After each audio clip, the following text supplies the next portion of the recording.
On the 35th anniversary today of the assassination of India's former Prime Minister Rajiv Gandhi, I have a melange of memories. I extensively reported on Gandhi's career during my years in Delhi, coinciding with his political life. I knew him reasonably well and met him occasionally. My last meeting with him was just days before his assassination on May 21st, 1991.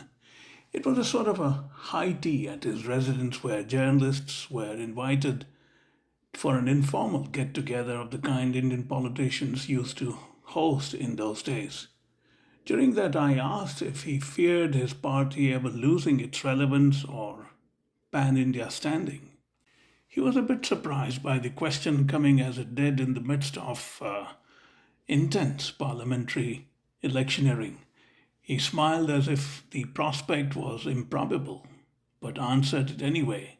He said, and I quote him now, not if we stay faithful to the party's core philosophy of pluralism, social welfare, and keep it as a mass movement, unquote.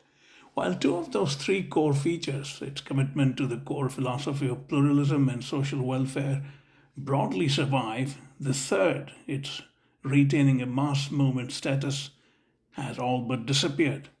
It was a thoughtful response, but not the kind that would make its way into a news story.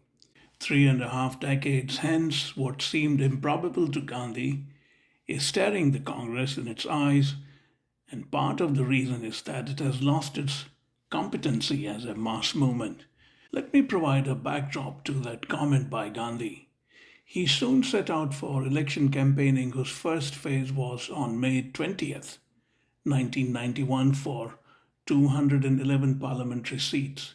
The day after the first polling day, that is on May 21st, Gandhi was assassinated in Sri Perumbudur in Tamil Nadu, throwing elections into chaos. The rest of the polling was postponed until June of that year. By the time the election was completed, of the 521 million eligible voters, some 276 million, or 53%, cast their vote.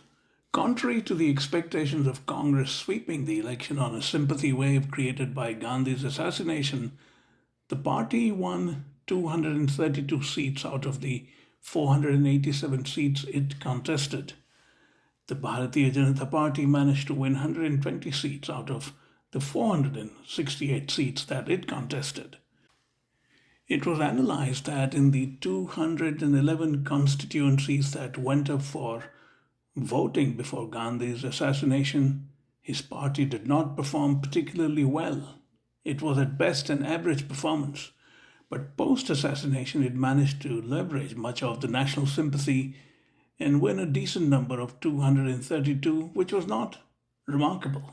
One has to bear in mind that barely 7 years prior, the Congress had won a monstrous parliamentary majority, notching up 404 seats out of a total of 514 in 1984.